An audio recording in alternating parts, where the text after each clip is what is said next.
మీకు ఈరోజు facial tip చూడబోతుందంటే home made అనమాట. చూడండి, శనగపిండి, tomato, lemon and curd. 1 spoon శనగపిండి వేసుకోవాలి, లెమన్ యాడ్ చేసుకోవాలి, తర్వాత టొమాటో,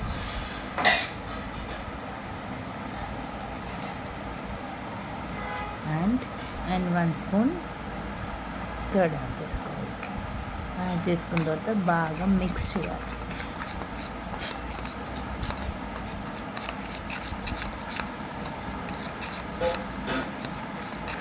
ఇది ఓన్లీ ఫర్ బ్రైట్నెస్ కోసం, ఇన్స్టెంట్ ఫేషియల్. ఇప్పుడు చాలామంది హెయిర్ ఫాలింగ్ కూడా అవుతుంది కదా. నెక్స్ట్ వీక్లో మీకు హెయిర్ ఫాలింగ్ గురించి ఒక మంచి టిప్ పెడతాను. Thank you friends, please subscribe.